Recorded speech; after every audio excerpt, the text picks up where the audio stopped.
Arsenal have dropped points at home to Fulham from a winning position against 10 men. A Mitrovic Fulham team have managed to take a point away from, in some people's eyes, title favourites Arsenal Football Club. That is truly unbelievable. Now, what we need to happen if we want to see a title race is something huge from Mikel Arteta. Look, I don't want Arsenal to win the league. I want that to be out there and apparent, but I believe that they will win it. But Mikel Arteta needs to do something huge now. What we can all agree about Mikel Arteta is that since he has been at Arsenal, he has been ruthless. Ruthless.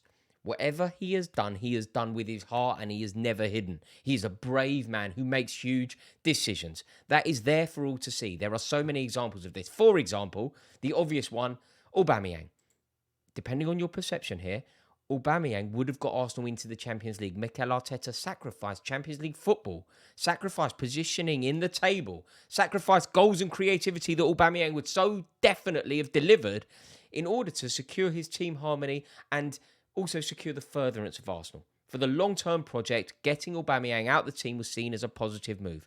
That is a huge, brave and statement decision from Mikel Arteta, not cowardly. A decision that maybe I disagreed with at the time, but hindsight has proven it to be correct. A decision that, even when I disagreed with it, I respect and rate the bravery. Cowardly footballers, cowardly managers are the worst in the world. What Arteta is brave, and he stands true to his opinion. Now, if Arsenal were to win the league, he needs to do something incredibly brave now. He needs to demonstrate his ruthlessness, the ruthlessness that we have seen before, and he needs to demonstrate it in qualities that we haven't yet seen, in quantities that we haven't yet seen. He needs to show us quite how brave he can be. And I tell you what he immediately needs to do. This is so easy. He needs to do two things desperately. Quite simply, drop Aaron Ramsdale. Yes, drop Aaron Ramsdale. People will talk about Saka, right? But Saka did make the mistake, and I'm sure he will acknowledge that. But Aaron Ramsdale is becoming a problem at that club. Aaron Ramsdale is spilling everything. And I'm sure that teams are tactically deciding to have a shot, a pot shot even at times, because they know that Ramsdale is slightly wasteful. He is slightly keen to parry. And ultimately, if you ping it, you have a very good chance against Arsenal. I think he needs to do something. I think David Raya needs to start the next game. And the other thing that I think he needs to do is take it on the chin and admit that Kai Havertz was a huge, expensive error. You got it wrong. It happens. Look, generally speaking, Mikel Arteta's negotiations in the transfer market have been impressive. Generally speaking, he gets it right. But geniuses in the transfer market still have the odd error. And I think Mikel Arteta now needs to look at Kai Havertz and admit that this is so wrong. Do it now. Drop Ramsdale. Drop Havertz. Admit that Havertz was a mistake, or concede the league when it is possibly there for you. Concede that Manchester City are going to win 4 in a row, because what is happening at the moment isn't okay. Partey at right back is some weird experiment when you've cultivated and manoeuvred and managed and helped to create one of the best right backs in the league. I didn't think I'd ever say that about Ben White, but Ben White is that. Ben White is one of the best right backs in the league. Okay, you've been unlucky with the injury, but you've got Ben White. Why on earth is part of it? It makes no sense. It really doesn't, because not only when you play a player like Partey so drastically out of position, you lose his brilliance in the midfield and you gain an average right back. So you're losing an elite player from his rightful position and you're getting a decent right back. It's not a good trade-off. And to do what? To accommodate who exactly? For Kai Havertz's benefit, is that worth it? It doesn't make any sense. So ultimately, I think that is an issue. Look, there were some things that overall I didn't think Arteta got right today. The Odegaard sub, bringing Jorginho on, Jorginho coming on and then conceding. I would never take Odegaard off. There could be more of an issue there, but that one was weird for me. But Arsenal got back into the game, partly due to an impressive substitution. The Fabio Vieira move worked well. Arsenal suddenly looked good, but to concede an equaliser to 10 men is so poor. And the reason that it came about was carelessness and bad defending. That's what happened. You know, you cannot keep gifting goals in the first minute of the game. No team has ever given away a goal in the first minute of a game 3 times in the calendar year. We are currently in August. And Arsenal have done it 3 times this calendar year.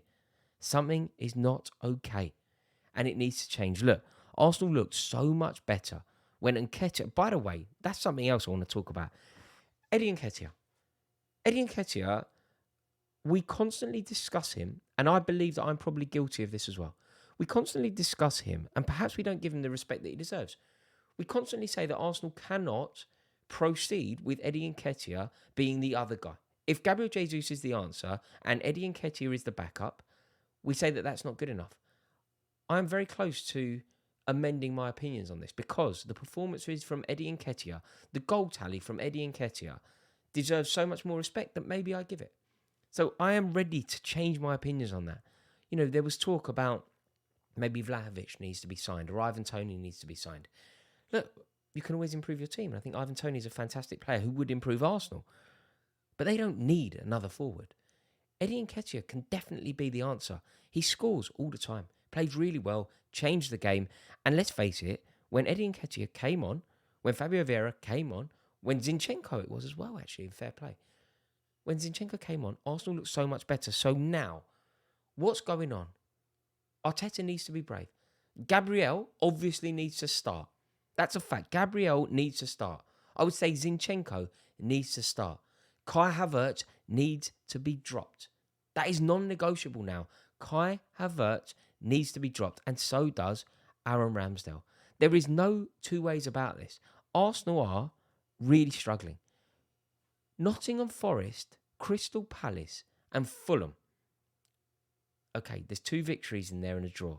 7 points, generally speaking, that isn't bad. But against that team, that return, against Forest, Palace and Fulham, I think there have been elements where Arsenal have been lucky in each game. Every single game could have gone a slightly different way as well. That is not good enough. And you are competing against a team that are going to accrue 90 points. 7 out of 9 under normal circumstances would be okay, regardless of the opposition. But these are not normal circumstances anymore, and Arsenal know that more than anyone.